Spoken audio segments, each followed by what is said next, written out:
You're listening to The Ripple Affect with your hosts, Cheech and Nibby, a podcast that explores how individual change has the capacity to affect the whole. From neuroscience to donuts, we're two sisters with a deep curiosity for ancient wisdom and modern knowledge, and we're obsessed with learning alongside you because we don't know. Let's dive in.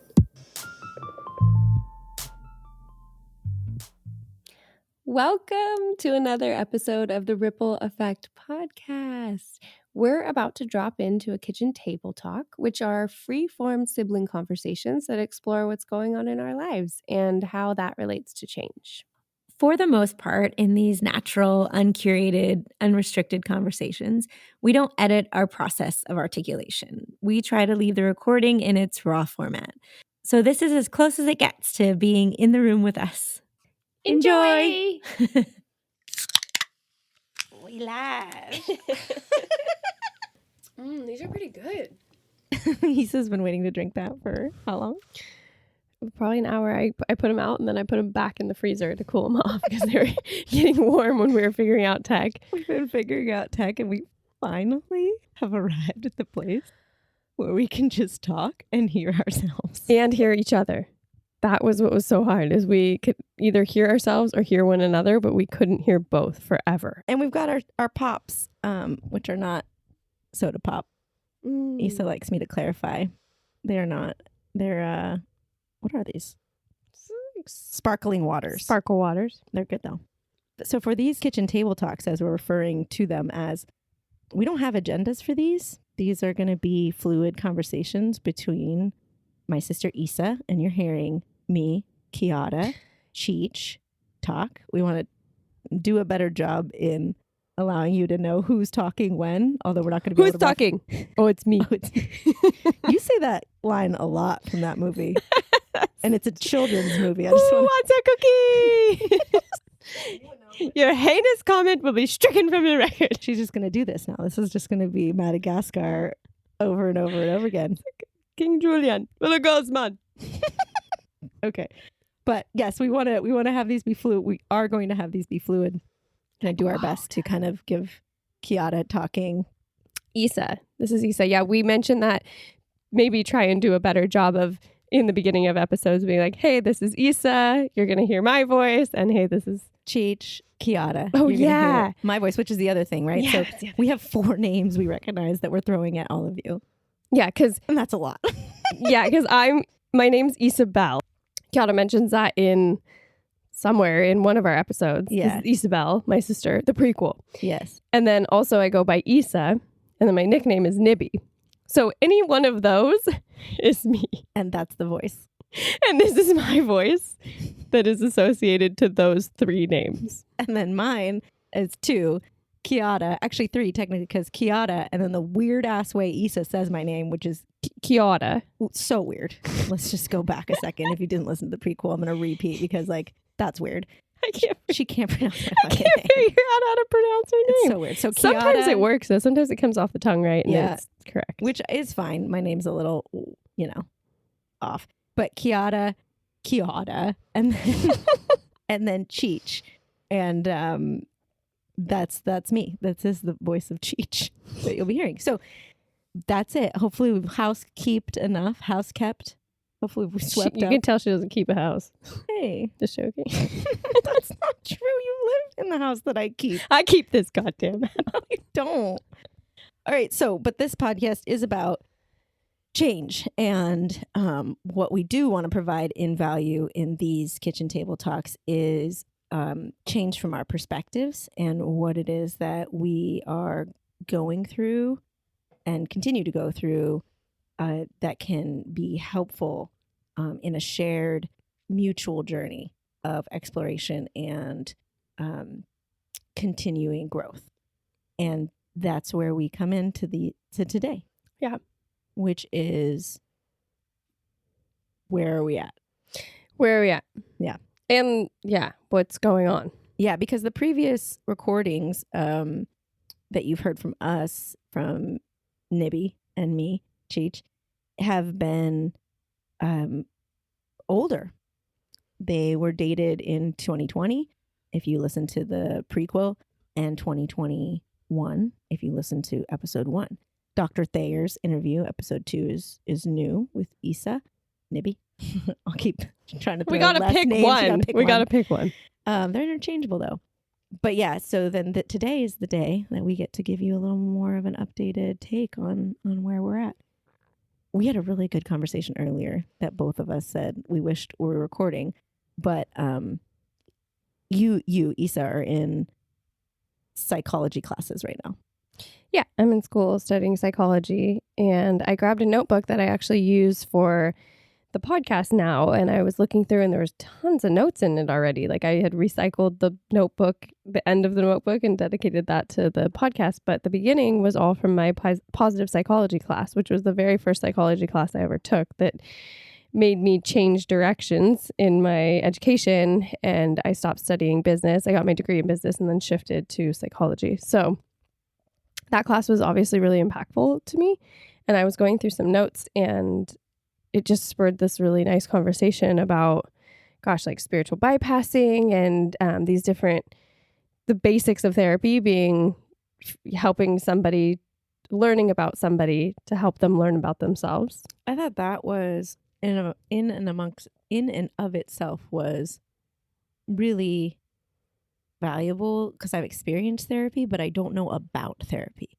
right? It's not like I go study psychology and know what's going on, but it was helpful just to think from the perspective of like, what's the purpose here? Like, what is this partner that I have? What are they doing with me that's so helpful? Yeah, well, I think we talked about the life script and how your life script is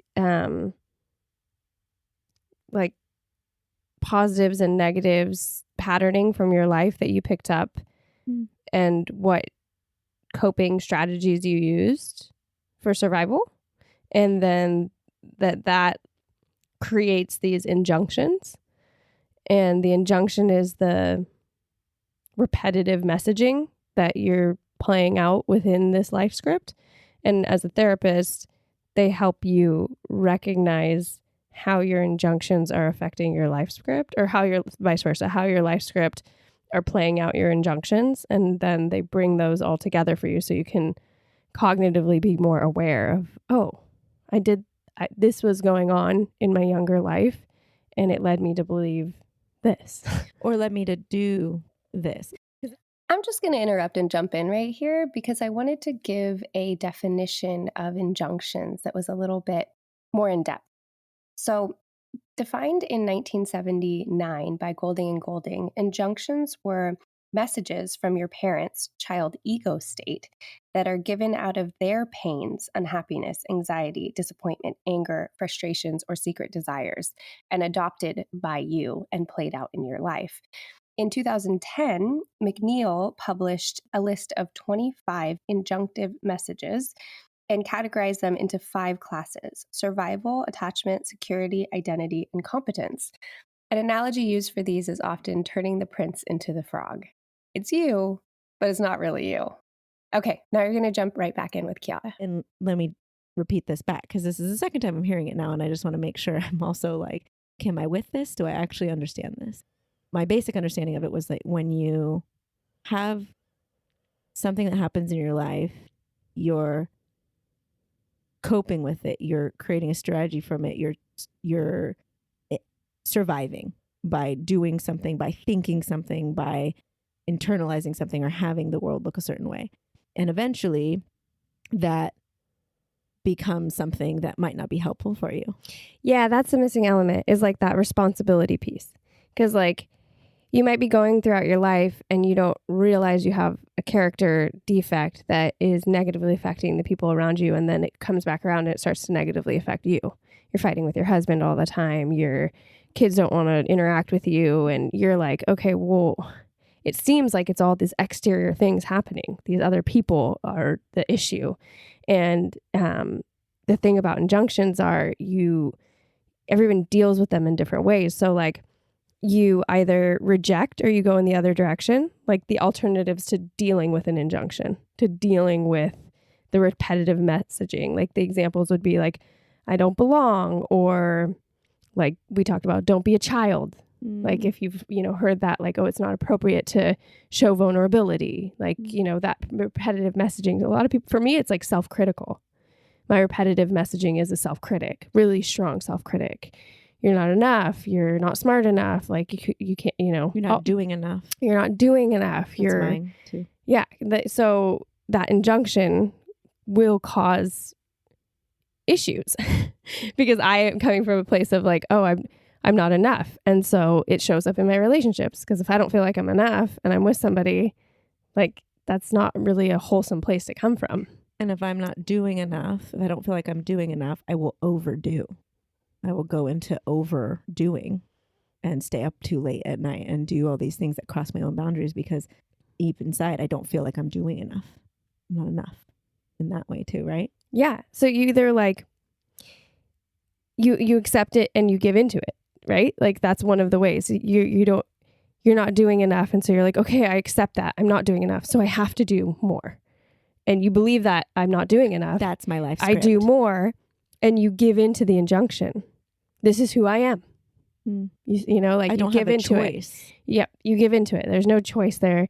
Or the third thing you do as an alternative to dealing with an injunction would be to just absolutely be angry. Just at the injunction itself and at the world. I've felt that way too. Yeah. I'm pissed that I have to keep doing so much, or that others aren't doing enough, right? Which is a lie. Ultimately, when I started to face some of this, I realized I was like, oh, I'm also, like you just said about yourself, I'm very self-critical, or has come up a lot. And I recently realized, even like, the more critical I am of myself, that standard I'm holding for myself is the standard I will hold other people to. And then because it's never enough, that recovering perfectionist that I am, like, because it's never enough, it's also not going to be enough from others. So the lens that I'm looking out is going to say, you're not doing enough either. And that's not a good place to partner and be in collaboration with in any sector of my life. It creates unrealistic standards for yourself and for everybody around you. And it's painful because you don't get satisfaction. Yeah, Nothing is ever satiated. And it's delusional. Yeah, thanks. I mean, I say that. She just called me delusional. She just straight up, you have a lot of work to become a therapist. I just was thinking that same thing. Like, I'm still in school. I'm not a licensed therapist. I'm teasing you, of course. But why I said that? Why I said that is because I was, as you were speaking, I was relating it to my own situation of that, and how, like, I used to think, I thought, like, I had this idealization of purity, like that.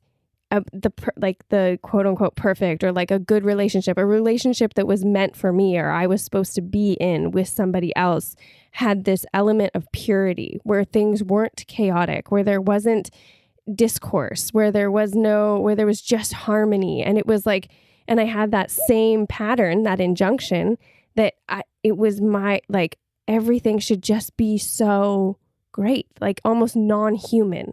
It should be beautiful and harmonious and just light all the time. And then I realized, like, no, that's not being a human. That's delusion to think that there's an existence that is like that all the time. And what I came to is like, no, I don't want purity.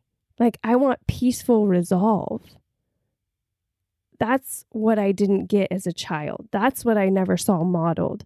Was peaceful resolve, was when there was discussions or things were not agreed upon, there was conflict or chaos, that it could be resolved peacefully, that it could just be a part of an ongoing thread that wasn't extreme. Yeah, that was not there for us. And when you were describing earlier, beautiful and harmonious and pure, those are all good words. Like, those are something to be like, oh, it sounds like, oh, those are good things to want. But it's funny that when you put them in that way of like, oh no, it needs to be this way. It needs to be beautiful and harmonious and perfect and pure. Those become mechanicalizations of, that's not a word, but of the of the human. And like you just said, like, but that's not human because they're mechanical. It's too homogenous, and there's too much variety in a human being. To be in this life means that you are you experience a lot at sometimes at the same time, right? Holding the conflicting things within yourself, the contradiction, and those interactions with other people are going to be varied, and to have it have there be a need to have it always be harmonious is not realistic, right? Not beneficial even. And that goes back to the conversation we were having earlier about why do we idealize this harmonious, like non-suffering state of being where everything is just butterflies and rainbows, but that sounds like further out there, but I feel like when you just pull it back a little bit, like that everything should be accepted by you, and you shouldn't be bothered by the little things, and you should be grateful all the time, and you should not be angry at anything, and not let shit piss you off, and like just be, this version where you see people like start to talk different. Ooh. Oh, watch that octave shift in the cult leaders of across the country, because there is that tone. What is that? Well, I understand what it is, because I've come out of meditations before, and it is, my octave is lower, and my energy centers are lower, and there is a shift, and things don't bother me as much, and like, so I understand it, but the point that I want to make is like, why is that better than the work of like feeling frustrated and being angry and out of alignment and like working to get back into it, to just self-regulate? Yeah, like there's value in emotional regulation. Yeah, and there's work to get there. Yeah, more than just being in that one state of being. Absolutely. And it's ridiculous to think like that's what we should be going for all the time. It's bypassing is what we were talking about. Yeah, and why do we avoid suffering? And then Chiara and I, when we were having this conversation earlier, we agreed like, well, because it feels like shit, suffering feels like shit, and you don't want to stay there because it doesn't feel good. But then there's these two types of suffering, of this privileged internal suffering where I'm out of alignment and I'm causing my own self internal suffering, my, unnecessary suffering. My mind is looping on something. I've thought about this thing and it's giving me anxiety, or I'm focused in a way that is playing out old patterns that no longer serve me. Yeah.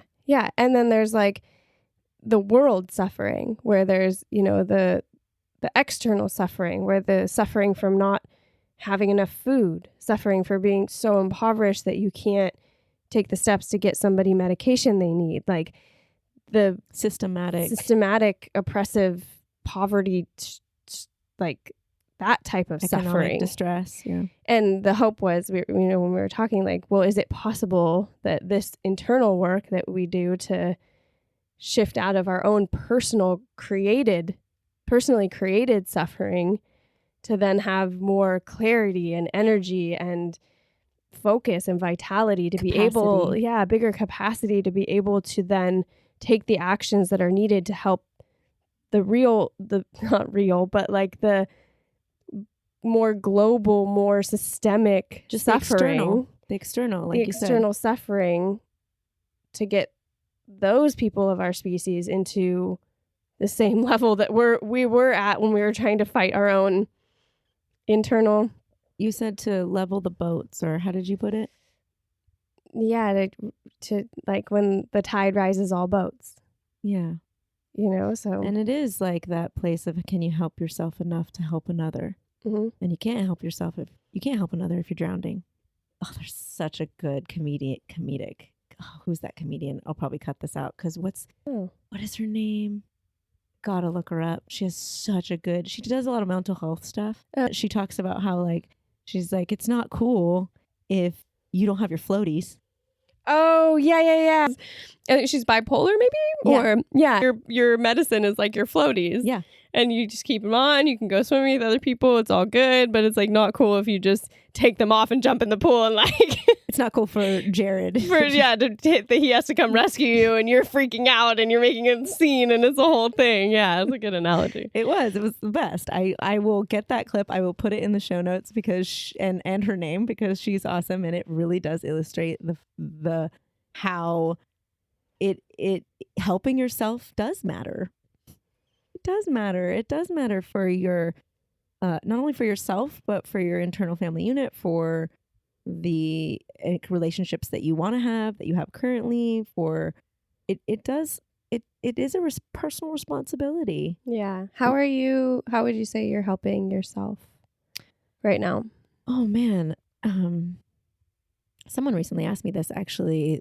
My friend went to a therapist. The therapist asked him, "Can you give me some examples? That's your homework, to go out into the world and see models that you have in your life, friends or otherwise, that are doing self-care. And in your opinion, they're doing it well." And my friend came to me and said, "I think you take care of yourself well. Like, what do you do?"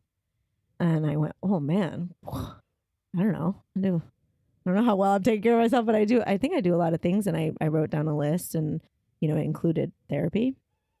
It included that, which is a privilege. Like, I have good insurance and it covers it, which is a godsend. Yeah, which I was saying the other day, I had to cut back on my therapy because it was just too expensive going through school and doing it. And my monthly bill on it was so high that I was like, okay, I have to go to every other week. Yeah. And that is,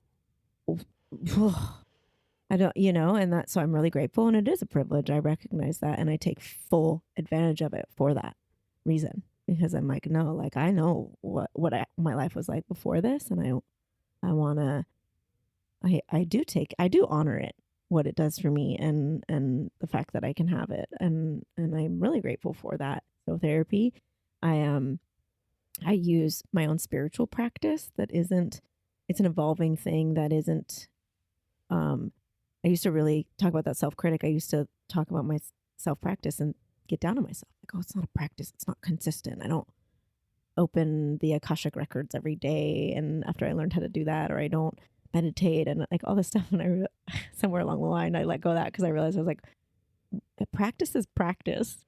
It's literally called practice. I use it from like sports. It's like you're meant to go try things out to see if you can do them better in the game, and the game in this case is life. So I'm like, how am I like practicing bad?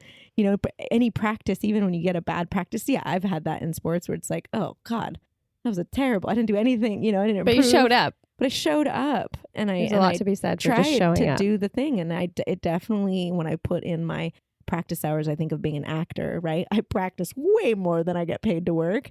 But over those thousands of hours of working, like practicing, I have self-confidence. I'm like, I'm a damn good actor. I can throw it in, I can throw down. And in the art of acting, I'm still going to go show up and not be able to do it even after practicing. And I feel like that's a very true like alignment of life, of like, oh, my spiritual practice is going to like evolve and change, and I'm going to grow, and that it's thereby it's always going to be changing. But yeah, I do try to recognize that it's, at the very least, I recognize, oh, this is important to me. I haven't done this in a while. I need to get back into that.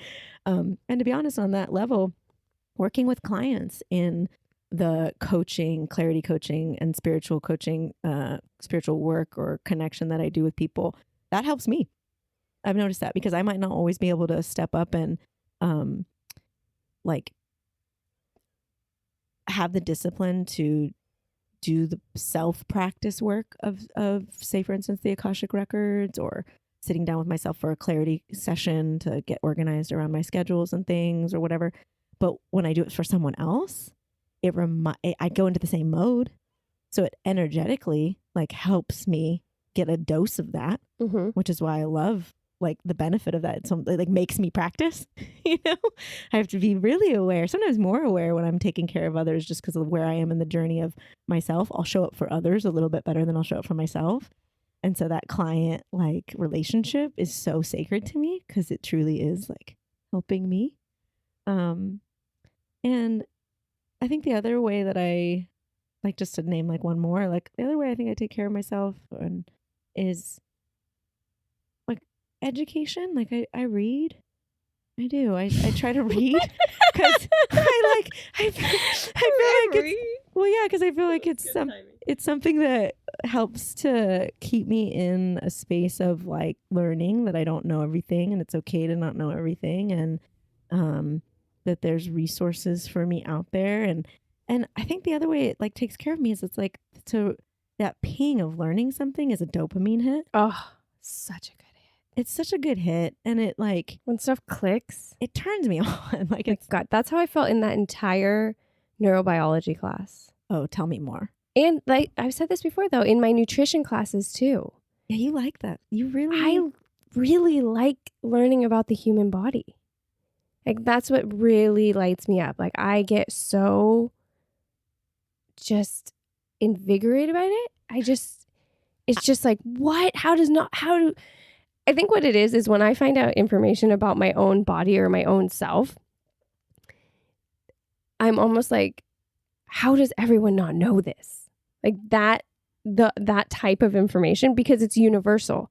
Like when you learn about the human body, you're learning about everyone. Well, it's true. not like a concept about democracy. It's not, it's very grounded. It's like, oh, no matter if you live here or in India, if you eat this, your glucose levels do this, your body breaks it into these areas and sends it to this, your pancreas does this. Like as a human, this is what's happening, I never thought of that before. It's very beneficial to break down the barriers of like race and gender and all that stuff, because you're like, oh no, this is just basic human function. And the same thing goes with the brain. The same thing when we get a hug, the same hormones go off in us no matter where you are on the planet. If you're a part of our species, that's the same wiring. We're the same hardwired, and we're also malleable and adaptable. And that's what's cool to me is like there are ways to interact with our own selves that can like change us, that can help us see each other better, that can help us see ourselves better, that can aid in moving you through phases of life and phases of mental health and interacting with other people, relationships, all this stuff. It's like it all boils down to the chemistry. What's something that you learned in your neurobiology or in your nutrition like classes that you feel kind of moved that needle for you in all those ways you just mentioned, or like any of those ways you mentioned? I think on a broad scale, it was just that reverence for the human body and then knowing that was me. So it gave me a higher respect for myself. And I've heard that from women who give birth. It's like, my body did that, and you have this amazing self-confidence and self-esteem that comes from your abilities as a human and as a woman. But I think that both of the nutrition and the neurobiology, it was like, oh, that's amazing. And that's me. Therefore, I'm amazing. Yes, you are. But we all are. I wish everyone could see her face when she says this.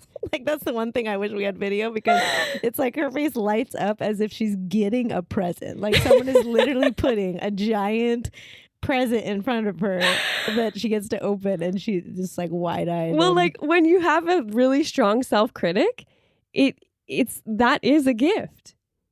Aww. When you can really like break down the barriers, and they talk about, everyone's like, oh, you have to love yourself. You have to love yourself. That's fucking hard to do. How do we do that? That's like what I have thought that so many times. Love yourself, love yourself, love yourself. And I'm sometimes in my deepest, darkest, I'm like, okay, fucking how? Cool, yeah. It reminds me of like the sentiment of like, must be nice. Yeah. Like, good for you. Well, and I think this goes back to like what came up for us doing the podcast launch. Oh, because yeah. I think, for me, loving myself has been learning to be my own loving parent. and learning to nurture myself and use my internal dialogue to speak to myself in a loving way and to give myself grace and to let myself off the hook for not being perfect and to like really internalize the feelings of love. And it can be easy in certain capacities. Like one of the tricks that I've used and encourage other people to use is to close your eyes and think about somebody you really love, like the type of love that's just there. And there's nothing in between you and that love and that person. And you can see their face and you can see them lighting up and you just like have that overwhelming feeling of like how much you just love them. And then take those feelings and just turn them around towards yourself and just let them like come into your system. Man. So it can be simple, but then it's harder when shit is hard. That's the most obvious statement ever. It's harder when shit is hard. And yes, accurate. Like we could try to use some better vocabulary. It's more challenging when times are difficult. When times are difficult. No, that was great. But going back to what was going on for us, it was really interesting, similar to how when we first started this podcast, Chiara and I were in a conversation and we had a very clear, similar hearing, start a podcast. We both heard that while we were in dialogue with one another. And Chiara said, internal selves were really speaking louder. Chiara was like, I don't know if this is going to mean anything, Nibby, but I just keep hearing podcasts. And I was like, oh my God, she heard it too. Because I kept hearing it and it was kind of like coming from the side and it was almost rhythmic. Podcast, our podcast, podcast, our podcast. And it was very clearly like, oh, we had the same thing happen to us, separate from one another. You were in LA, I was in Humboldt, we were on a phone call, it was just, oh, okay. And when we launched the podcast that morning, we were going to launch this creative project into the world. And it brought up a lot for us individually. Mm-hmm. And by the end of that day, we talked to each other and we came to find that we had a very similar process the emotions that came up with being seen, with daring greatly, as Brene Brown puts it, like being in the arena and playing and showing up and sharing this creative, really vulnerable idea and creation of ours. And we had a very similar way of dealing, processing, integrating those emotions that came up. Yeah. And I want to tell everyone about those because I think it would be really helpful. Please do. Take the floor. No, but our pizza is here. Oh, shit. So we're going to break. Ooh. Hey, I want to know, will you guys please DM us or write a comment somewhere in our Facebook feed of what your favorite pizza is? Because tonight I was ordering pizza for us and I realized I don't know my sister's favorite pizza. No, she didn't. I didn't know it, you guys. I know yours.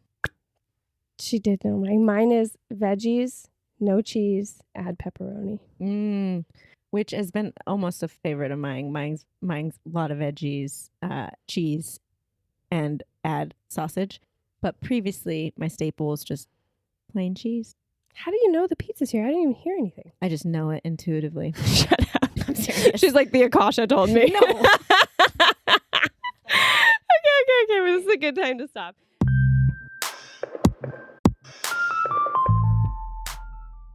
We back from our break and our pizza. It was delicious.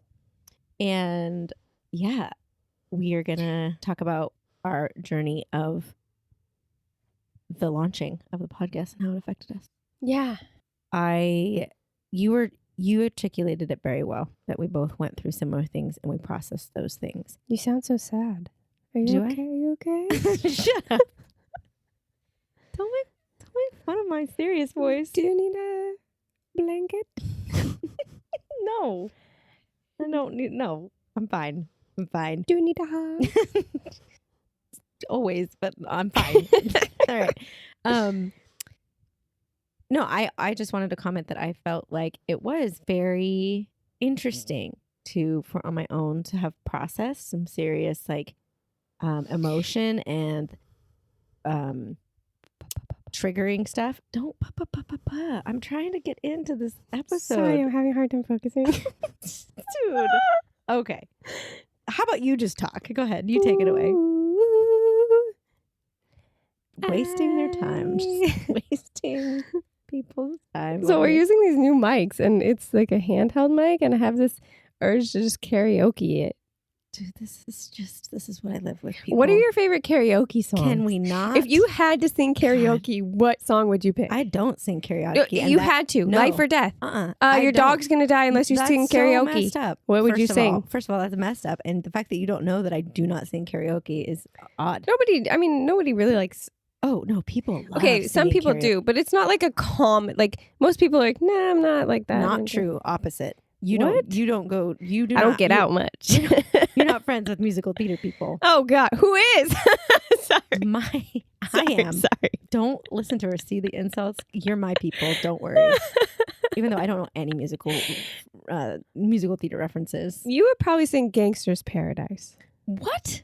What? Yeah. No. Why would that be the song Or like, of all songs? Today is a good day. I get to hear you sing that. You think I would rap? Yeah, I think you would rap. You are I think so that's off. best.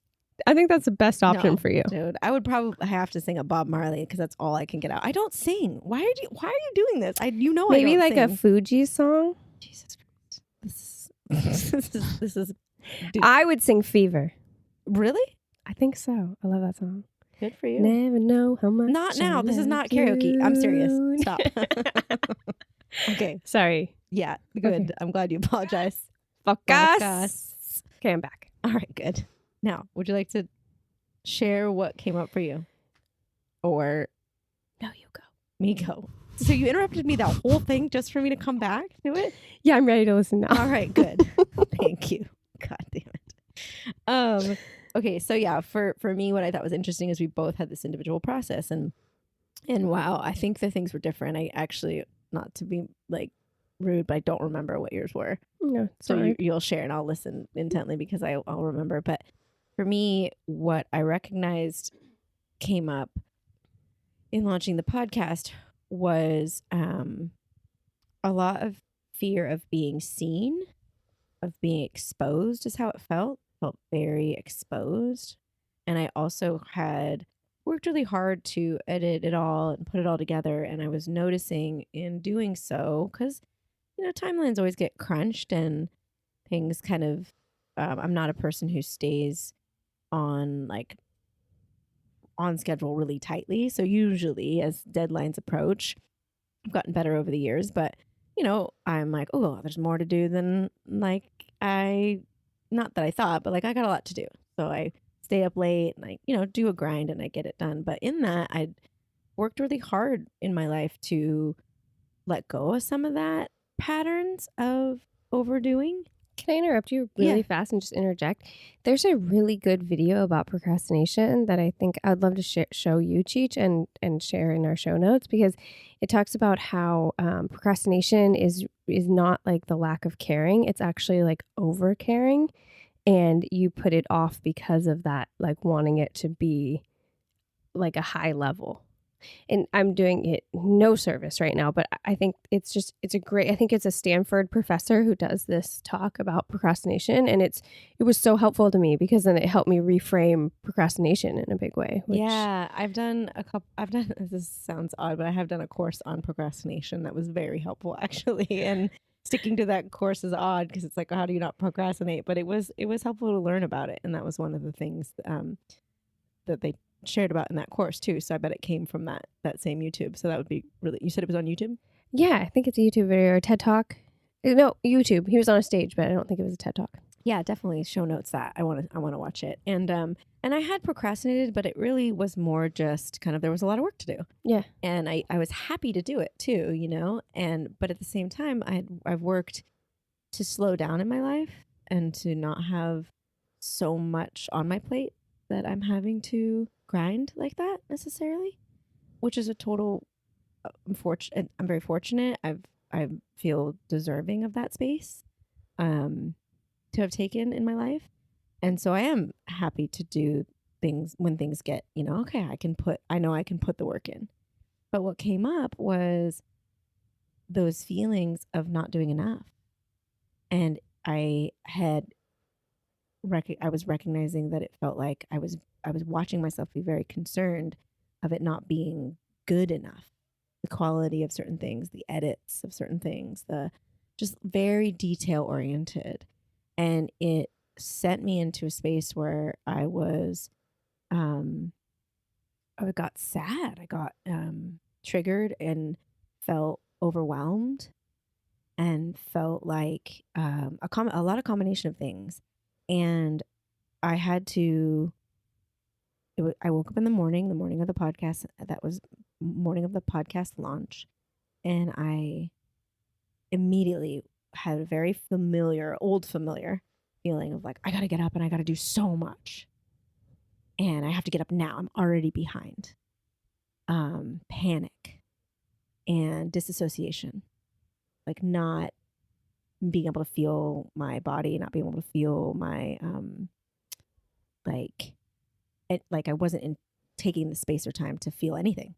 It was just this focus on this goal and what I had to do. Otherwise, I felt after I took a moment, I was like, I'm going to be punished. No rhyme or reason to it. But the only reason I realized that was I stopped. Before I got up out of bed, I didn't move. I stayed laying down and I talked to myself. And I was like, whoa, what's going on here? Like I was familiar enough to know that when that happens, when I start feeling that way, like I got to get up and oh my God, there's so much. It was a feeling of I both need to get up out of bed and do so much. And I don't want to get up out of bed at all. I want to stay in bed. And that is one of my cues to pay attention more, to slow down, to breathe, and to talk to myself when I have that feeling of like, I don't want to get out of bed, because I dealt with depression in my life for many years. And that's that feeling. And so if that's kind of coming up for me, I pay attention now and I ask myself, what is it? And there was a lot of, so I had to self-soothe and I had to reassure myself that nobody was going to punish me, that there was no consequences here, that Isa didn't expect me to do XYZ, that even if we had said that we're launching that day and it didn't go out till 10 p.m. rather than 10 a.m. or the next day, that I'm in control of this and it's gonna be okay, right? That I get to have the parameters of how I'm gonna show up for this thing, and I get to treat myself good in it, because that's what this whole thing was about. The purpose of this podcast was to help myself grow. And it was such a beautiful gift. That was really the turning point, was when I got to that place in the conversation with myself where I was like, wait, what's the purpose of the literal purpose of this creative project is to help me explore me and help myself grow so that I can show up for others and maybe hopefully aspire to help someone else do the same thing. And then we all come up together, that tide rises together. And so it gave me that permission, that little bit of relief. And then somewhere in there, and I can't really articulate how, but something clicked where I received like a deeper message, like something rose from lower registry in my consciousness. That was and remember, this is supposed to be fun. Like, this gets to be fun. You're gonna launch a podcast. So I felt the shift from this panic into, this connection with more of what I felt like was truth, out of kind of this fear into something that was more at ease. And then I got up. Can I ask you, how did you learn to start dialoguing with yourself and interacting with yourself? I was going to ask you the same thing earlier when you were talking about the same thing. So I really want to make sure you touch on that too. How did I learn how to dialogue with myself? I think it was the thing I can remember. I think it was a couple different sources, but one that I was telling you about earlier was that when I started doing cranial sacral work, and the practitioner at the time was a friend of mine, and she was helping me both as a practitioner, but because we were friends, she was also teaching me about intuitive, energetic communications and other things. We were in this like little JUCO, we called it. It was like a spiritual JUCO, like junior college. Oh, Because we would like just like meet up every week and just explore in the Akashic records and share information together about resources of intuitive and psychic intuition stuff, and just have these deep, wonderful conversations just about all kinds of spiritual gifts and all that kind of woo-woo stuff in a way. Mhm. But it was really it was very educational, informal educational. And but we had that kind of relationship. And so when I was on the table in terms of a healing session, she would ask me these questions, and kind of were prompts that I would ask myself. And that was kind of the dialoguing with self that felt both spiritual but very tangible as well, because I would ask myself, and I was laying in a safe space to hear myself. So I think that was one thing. I'm sure there were others, but I'd love for you to answer that too, and also share if you want to about like your experience. Yeah. So that morning I woke up and I realized I had not planned the Facebook or the Instagram post. I had, because we have like a Planoly where I can schedule it so it'll go out and I don't have to worry What's about Planoly? it. Planoly is a software that allows you to upload all your photos so you can see what they'll look like in your feed on Instagram, and you can schedule posts so that you don't have to be at your phone or at your computer to be interacting. It'll just automatically do it for you. Planoly, do you hear that? Do you want to sponsor our podcast? Okay, sorry. User error. I did not schedule the post. So when I woke up, I was like, oh no, like it should have gone out at 6 a.m. because the podcast is like launching at 10 and only 2 hours. And then the photo that I uploaded was like blurry. And then I was like, fuck, I got to take this down because it's blurry. It's not right. And it just waking up and immediately going into that stuff and not taking the normal time that I do for myself just to like self-dialogue, but like just to kind of just have a time with myself, really threw me off, and it made me feel like I was already behind. I felt like I had quote unquote blown it, and it just really took me outside of myself to where I felt that urgency to fix or control or do something that it was clear I couldn't have control over, which caused a lot of angst in my system. And I went on a walk. I finally just like took Moosh for a walk. And during that walk, I started Moosh? My puppy, who's 9. He's 9 years old. She's lying. She lies about his age, you guys. Her puppy's name is Moosh. He's super cute. And he's 11. We say he's 9. We don't want people giving him that pity 11 energy. I don't want people treating him like he's an old man and being like, oh, he's probably on his way out soon. You started treating him that way, so you backed up the age for yourself. Yeah, and everybody else. So everyone treat him like he's 9. Treat him like he's 9. So you were walking Moosh. I was walking Moosh, and I recognized like, okay, like that conscious observer turned on, and I'm like, this is not how I normally feel. This is like creating stress around something that doesn't need stress around it. And so I didn't have to, but I started self-dialoguing with myself of my inner child of like, what is going on here? Like, and it was just like a fit, like an internal fit of like, I don't want to have to do this. And I'm like, what though? Like, what do you not want to do? And she's like, I don't want to have to work. I don't want to have to turn this into work. And I was like, okay, but like, maybe can we think about ideas of how like we can interact with it to make it more fun or engaging? And she was like, no, like, I just want somebody else to do it. I don't want to do it. I don't want to have to do all this. And I was like, okay, but if you have somebody else do all the work, then they're going to have all the fun. So like, is there a way we can make the work fun? Like, can we try to do it so that you can get all that, like the good in with it? And it's like, okay, well, like, how do I do that? And I was like, I don't know, let's try and find some ideas, like let's see what we can do. Like maybe we can change our attitude around it, or maybe we can like literally like try and have some fun, call somebody who's excited about it, like do something different, and then like a hummingbird came, and it just like reminded me of how quickly I can change patterns in my mind. Like how like, oh, I can change direction just like that hummingbird just did mentally. And so I just took that and I was like, okay, then if it is fun, if it's not, like if this is all meant to be fun and this is all meant to have me help me grow and help other people and to be in service, like what does that feel like?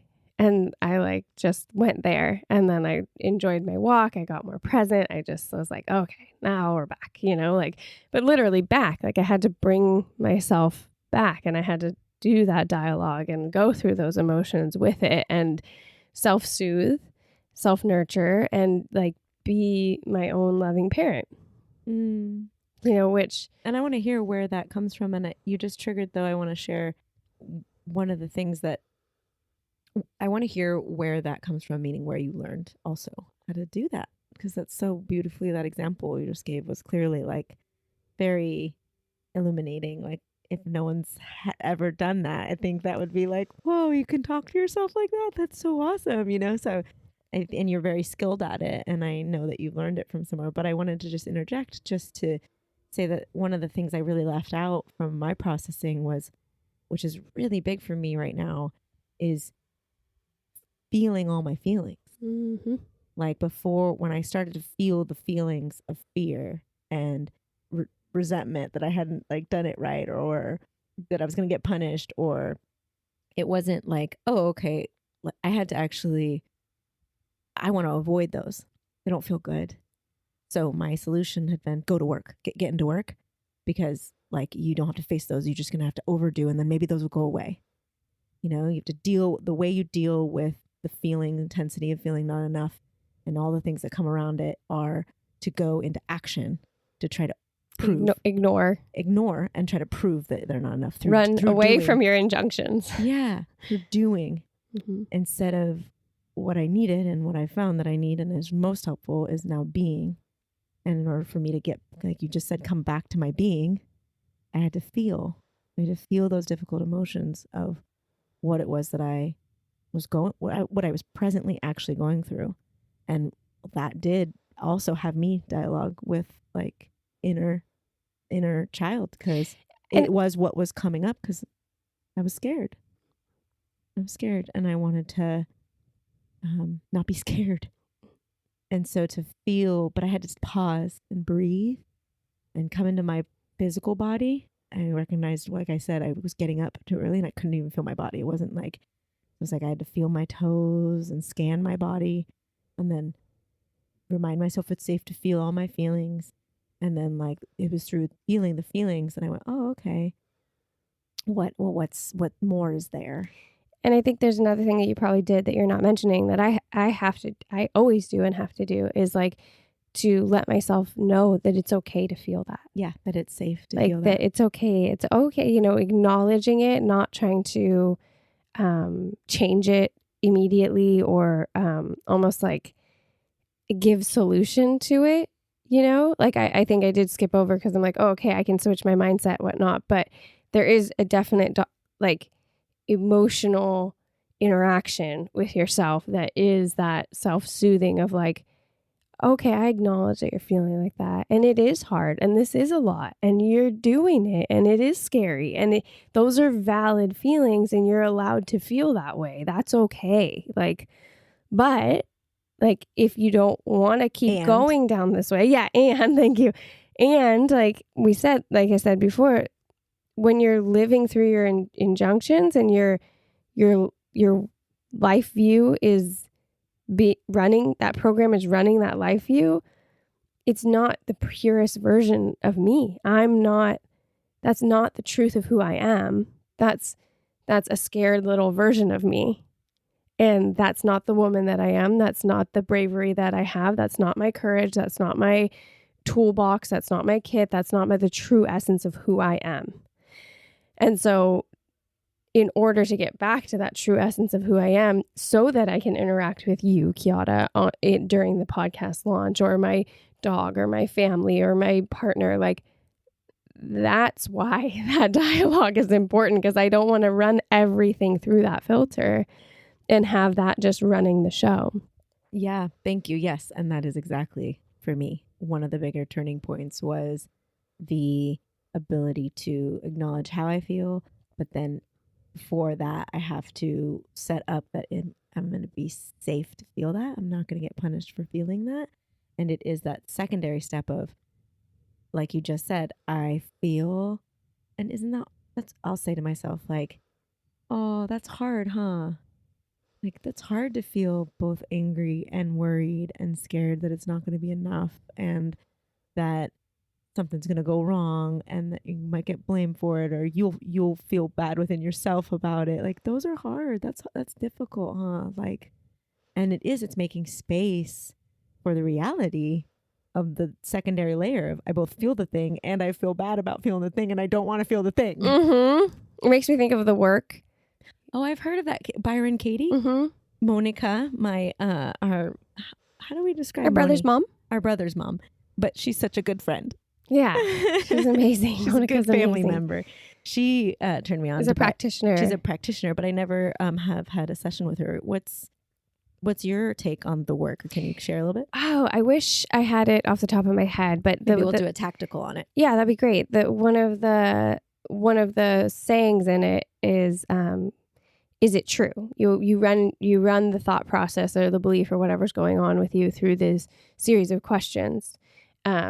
And one of them is like, is it true? And then if you respond like, yes, that's true. My husband is being a dick, or like, I am scared, like I am worried about the podcast being launched. And then like, I think the next one is like, can you know that that's absolutely true?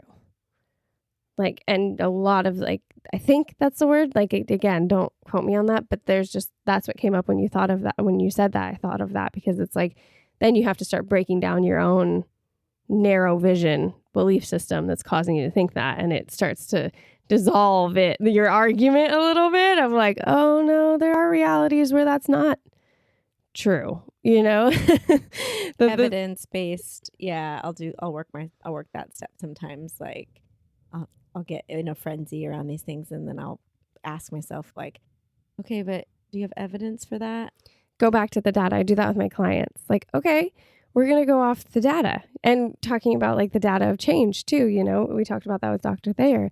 Like, you've done change in your life. You have worked that muscle, and so like, let's go off of data. Like, you've done this before, you can do this again, like, or something similar. Mm-hmm. Sometimes there's models of something similar, or if you don't have model for something similar that you've done, I feel there's also that in Dr. Thayer, it's like someone else might have belief in you.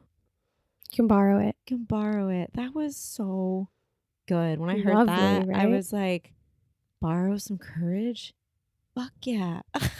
I've had people in my life reflect to me, you can do this. You totally have the skill set to do this. You're awesome. And that's a whole other journey of being able to like receive that. Speaking of like other people being able to, help you see yourself and your own abilities. I remember Mia one time, one of my best friends, shout out Mia, she told me I was worried about something. I can't even remember what it was, but she looked at me like dead in the eye and she's all, guaranteed you've done harder things in your life. I was like, so good. I was like, yeah, 100% I have. Like, okay, yeah, thank you. Like a perspective shift for sure. Totally. That's a good one. Yeah. That's a good guarantee. Guarantee you've done more difficult things in your life. It's like, run that through that filter and you're like, yeah, okay, I got this. That's so good. That feels like a good place to stop. Tune in to our next kitchen table talk for the continuation of this conversation. To be continued. Okay, I think we did it. Listen, I don't know what we did, but we did it. Look, unattainable ideals are overrated. We're way more connected and deserving than society's false sense of separation dictates us to be.